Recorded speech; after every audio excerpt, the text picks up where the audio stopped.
Everyone said the culture was open. It was written into values, mentioned in town halls, repeated in onboarding.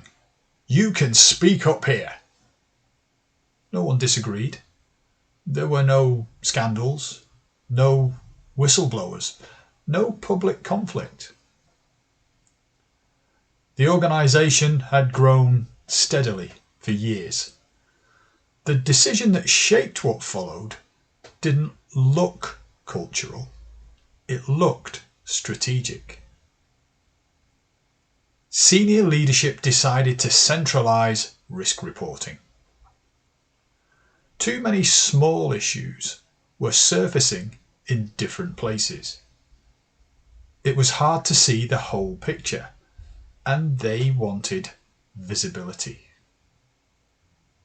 So they created a formal channel, structured templates, defined thresholds, clear escalation lines. The intention was coherence. If risks were documented consistently, they could be managed consistently. It made sense. The belief underneath the change was rarely examined, that formalising reporting would increase transparency, that clarity of process encourages candour, that once a pathway exists, people will use it. At first, reporting did increase. Forms were submitted, risks were categorised, dashboards filled.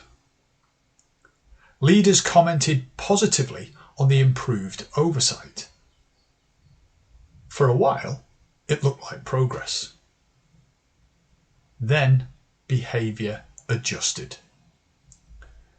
Teams began calibrating what counted as reportable.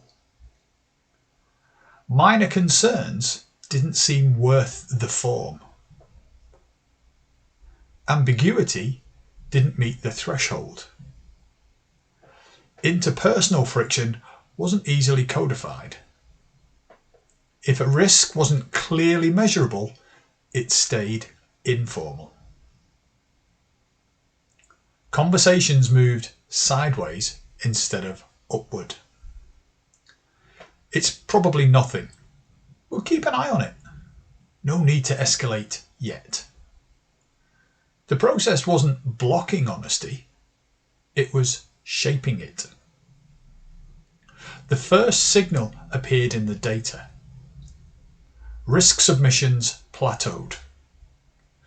Not because issues had reduced, but because interpretation had tightened. Only risks that were already significant made it into the system. Early warnings became internal discussions.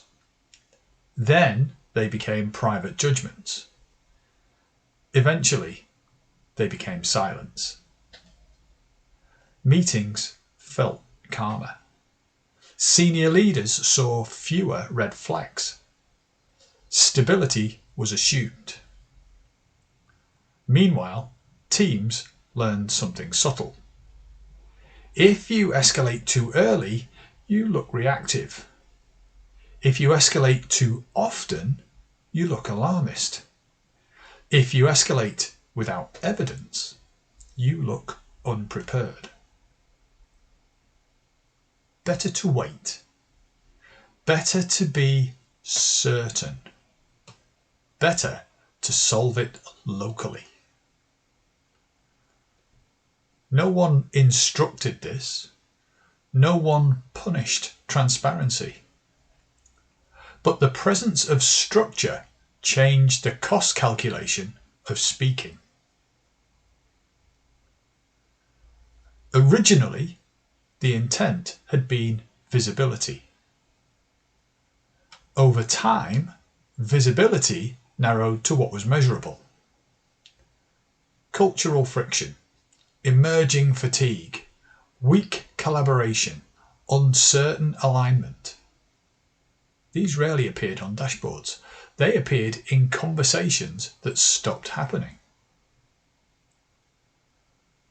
Months later, when a significant failure service, a regulatory breach, a reputational incident, a strategic misalignment, leaders described it as sudden.